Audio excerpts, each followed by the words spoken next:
Welcome to the in front of me REALME C35, and I'll show you how to adjust ringtone volume on this device.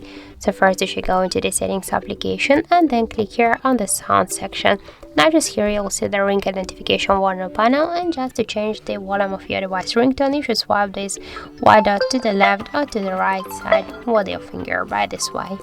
And also we got the second way how we can do that, just by use the volume buttons. Press the up or down volume button, that doesn't matter, and then click here on the settings icon, and just by the same way swipe to the left or to the right side with your finger, this blue dot, and then just click here to done. And by this way you will save the changes here, and that's it. So thank you for watching, and if you find this video helpful, don't forget to leave a like, comment and to subscribe our channel.